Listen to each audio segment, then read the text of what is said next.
Bonjour à toutes et à tous et bienvenue sur la chaîne Ingénieur IA. Moi c'est Zakari Souga et ici nous parlons d'intelligence artificielle. Je vous montre en fait mon parcours de A à Z pour devenir un ingénieur en intelligence artificielle. Quand je dis IA ici, ça englobe machine learning, ça englobe deep learning, ça englobe data science. Très bien, donc si c'est des thématiques qui vous parlent, vous vous abonnez et on fait le parcours ensemble. Sur la chaîne, pour le moment, vous avez une playlist sur le langage Python que nous sommes en train de voir dans les moindres détails car il faut absolument maîtriser les bases. Donc vous avez une playlist avec l'ensemble des vidéos que je poste ici. Les vidéos sont numérotées pour vous permettre de suivre facilement l'évolution. En fait, ce que je partage avec vous sur cette chaîne, c'est vraiment toutes les compétences pour être un très très bon ingénieur de A à Z en fait. Très bien. Donc, dans la précédente vidéo, on a vu le module random qui nous permet donc de travailler avec cette notion d'aléatoire.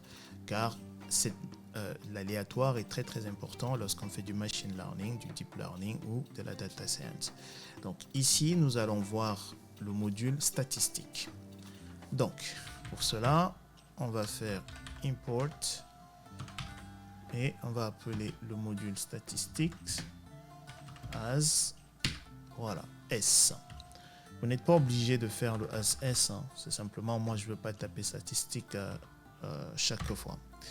Donc, alors, la première méthode que nous allons voir du module statistique, ça va être, je vais le faire ici parce que j'avais déjà défini une liste. Ça va être simplement la moyenne.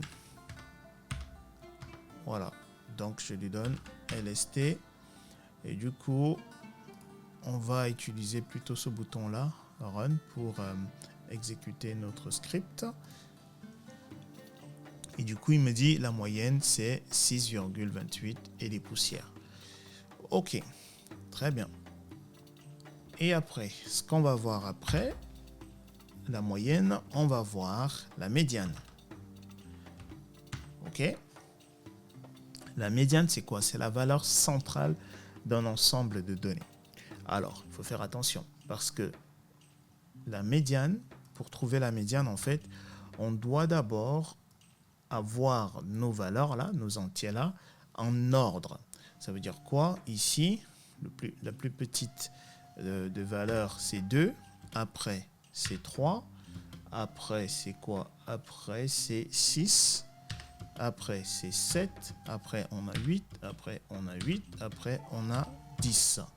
Là, j'ai mis en ordre. J'ai 1, 2, 3, 4, 5, 6, 7. Là, ça fait 1, 2, 3, 4, 5, 6, 7. OK. Donc, ici, je vous ai dit qu'en fait, la médiane, c'est la valeur centrale d'un ensemble de données.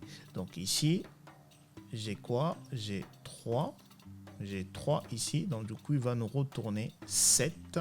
Qui est au milieu, en fait, c'est la valeur centrale ici, parce que à partir du moment où je suis à 7, j'ai 3 valeurs ici, et ici également, j'ai 3 valeurs. Donc ici, c'est 7 la médiane. OK. Du coup, si j'exécute, vous voyez bien, il nous a retourné 7 comme médiane. OK. Du coup, après la médiane, on va voir le mode. Le mode, en fait, c'est quoi? C'est la valeur qui apparaît le plus souvent dans notre ensemble de données. Et donc ici, dans notre liste, qu'est-ce qui apparaît le plus souvent? C'est 8. C'est 8 qui apparaît le plus souvent. 8 apparaît 2 fois.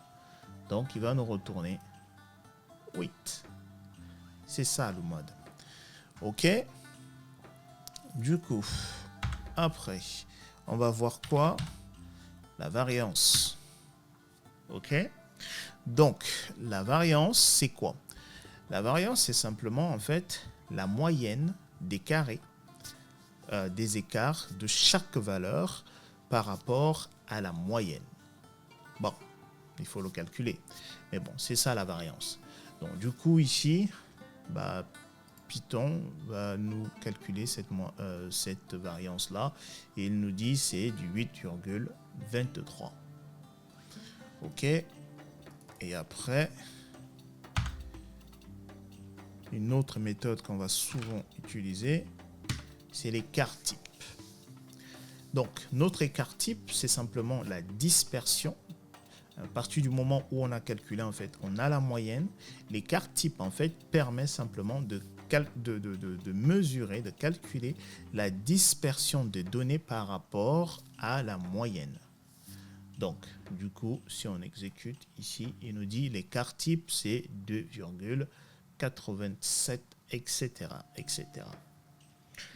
Typiquement, ça, c'est les méthodes qu'on sera amené à utiliser le plus souvent, à savoir la moyenne, la médiane, le mode, la variance, l'écart type. Voilà. Donc, voilà ce que je voulais partager avec vous dans cette vidéo. Pour moi, c'est vraiment ces méthodes-là qu'il faut absolument connaître. Il y a également tout ce qui est covariance, par exemple. Tout ce qui est covariance, corrélation, par exemple également. Ok, voilà ce que je voulais partager avec vous dans cette vidéo. Je vous dis à la prochaine vidéo. Portez-vous bien. Peace.